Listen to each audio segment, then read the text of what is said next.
What's up, sports fans? This is the Lucas Ross Sports Channel.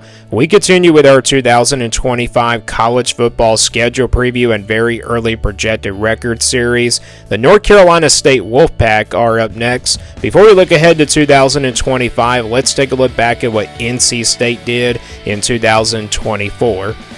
Here are my projections and predictions last year for NC State.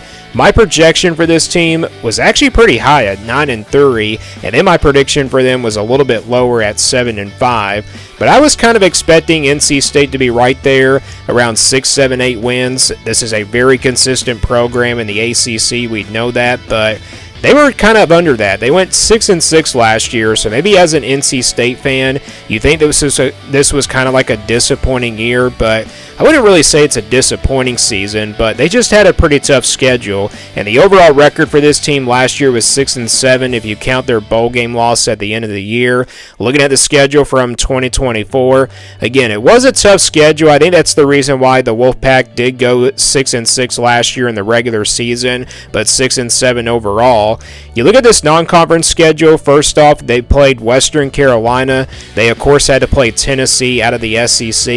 They played that game in Charlotte, but that was not even a close game at all. Tennessee came in there and blew out NC State like 52-7. So yeah, not a close game at all in that one in Charlotte. And then they also play Louisiana Tech and Northern Illinois. So not a tough non-conference schedule for the Wolfpack. And then you take a look at their conference schedule. First off, in their home games in the ACC, they played Wake Forest, Syracuse, Stanford, and Duke. So they only won one game last year in the ACC at home in their conference schedule, and that came against Stanford, of course, on November 2nd. But they lost to Wake Forest, Syracuse, and Duke. Yeah, they struggled at home big time last year in the ACC. Then on the road, they played Clemson, Cal, and then also Georgia Tech and North Carolina in the ACC schedule as well. So a pretty tough road schedule. Clemson and Death Valley, that's a pretty tough place to play. They beat California, though, by 1 point, like 24-23. They lost to Georgia Tech, but they beat North Carolina in rivalry weekend at the end of the year. So yeah, tough schedule last year for NC State. Does it get better for them in 2025? Well, here is that schedule coming up for 2025. Before we go game by game, though, let's take a look at who NC State plays in the non-conference. So this is their non-conference schedule.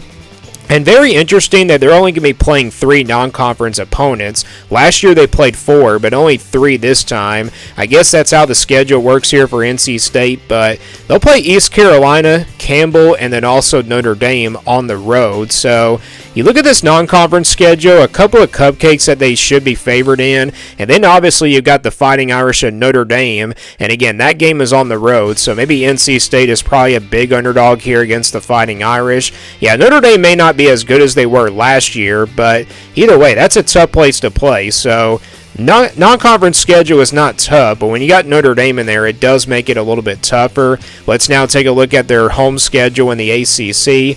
They will play Virginia, Virginia Tech, Georgia Tech, and then Florida State and North Carolina. So they have 5 home games in the ACC this year.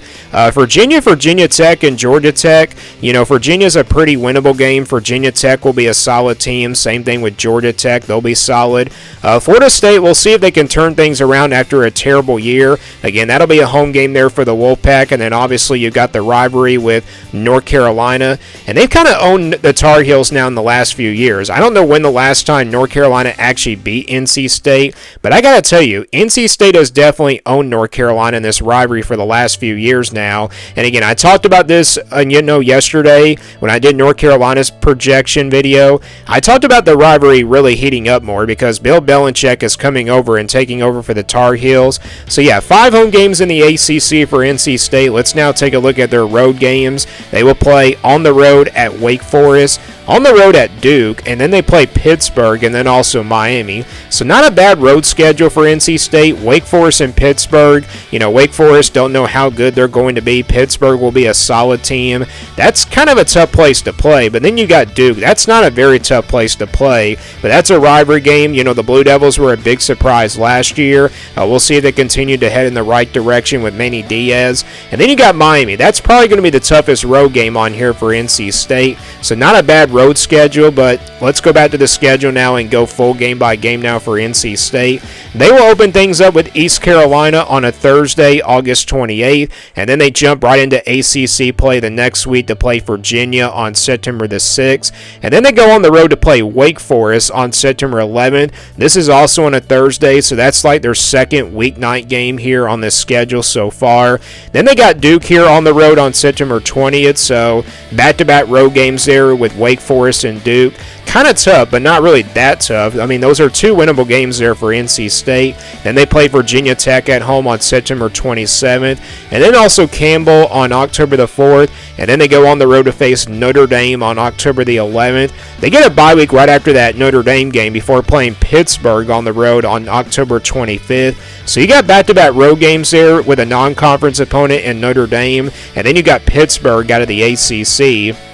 Very tough back-to-back road games there for NC State, but again, the good news is they get a bye week in between those back-to-back road game trips. Then they got Georgia Tech at home on November 1st. Their second bye week comes right before playing Miami on the road on November 15th, and then they play also at home against Florida State, also on a Friday. So they play 3 weeknight games on this schedule. They'll play the Seminoles on November 21st, and then they're going to close things out with North Carolina on November 29th at home.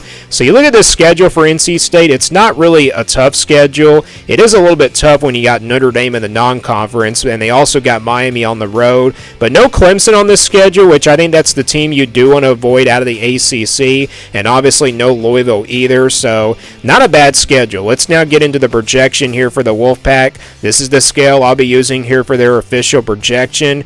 Basically a 1% game in the red, that's pretty much going to be counted as an automatic loss, and then 20% in the orange, that's where NC State will be about a double-digit underdog. 40% in the yellow, that's where they'll be about a 6 or 7 point underdog, so about less than a touchdown, somewhere in that point range. 50-50 games obviously will stay in the white, games that really can go either way.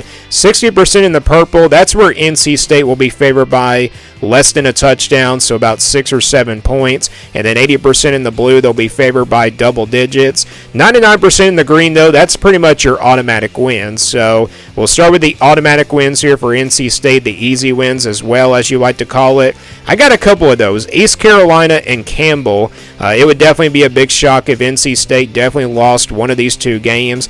I really don't see them losing to Campbell. You know, East Carolina is definitely a decent group of 5 team, you know, a pretty solid group of 5 team. You know, when NC State's play these group of 5 teams, sometimes they tend to struggle in them, but I think those are two games that NC State will definitely be big favorites in. They definitely have no business to lose these games. And again, I think it would be a big shock if they lost one of these two games. But I just don't see that happening. And I think that Campbell game definitely is over that 95 to 99% range. And I think East Carolina will be as well. I don't know how good East Carolina is, but again, they're a solid group of 5 teams, so you never know about these group of 5 teams. They can absolutely compete with some of these Power 4 teams. So yeah, those are two games where I think NC State has pretty much your easy wins. And then I got one game in the purple. I don't have any games in the blue where I think NC State's going to be favored by double digits, but I think you can favor them against Virginia by 6 or 7 points, so about less than a touchdown. NC State gets this game at home.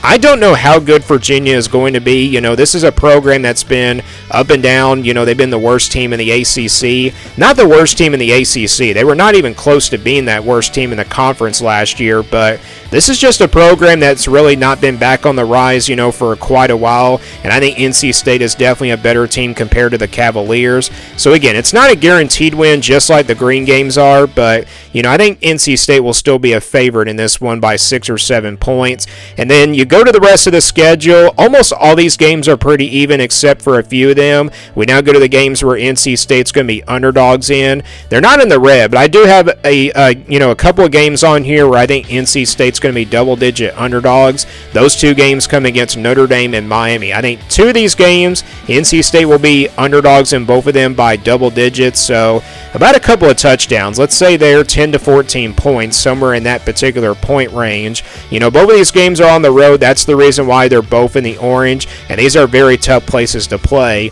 Notre Dame may not be as good as they were last year, but you never know. Notre Dame still has a lot of talent on this roster. Same thing with Miami. They may not be as good as they were last year either, but again, the reason why they're both in the orange is because they're both on the road. So again, I think the Wolfpack will be double-digit underdogs in both of those games. And then I got actually one game here in the yellow where I think NC State's going to be about a 6 or 7 point underdog. That's going to be against Duke here on September 20th. And look, I know this should be a 50-50 game because Duke obviously was a surprise team. We don't know if they can probably live up to where they were last year. I don't think the Blue Devils will be as good as last season either, but again, as of right now, just based off of how these teams finished, Duke definitely looks like a better team compared to last year against NC State. And plus, the Blue Devils beat NC State on the road last year. That's the reason why I'm kind of giving credit here for the Blue Devils to be a favorite against the Wolfpack. So, yeah, Duke, I think NC State will be a 6 or 7 point underdog in that game. But again, that's a game that can absolutely win. And then that's going to leave you with 6 50-50 games. You got Wake Forest, Virginia Tech, Pittsburgh, Georgia Tech, Florida State, and North Carolina. Now, if Wake Forest was at home for NC State, it would definitely be in the purple. And then Virginia Tech, I think that's a pretty even matchup. Same thing with Pittsburgh and Georgia Tech. Those three teams are going to be solid teams. And then obviously Florida State. We don't know how good this team is going to be, but I'm assuming they should turn things around in 2025. And then North Carolina is a rivalry game. That's a game that really can go either way. I know NC State beat them last year. They should be favored by 6 or 7 points, but I'm going to stick to that and put it as a 50-50 game for right now. So what does the projected record look like for NC State based on how tough this schedule is? Again, we count the couple of green games as wins, and then you count the two games in the orange as slight losses, and then you average out that one game in the purple at 60%, average out that one game in the yellow at 40%, and then you average out all these 50-50 games at 50%.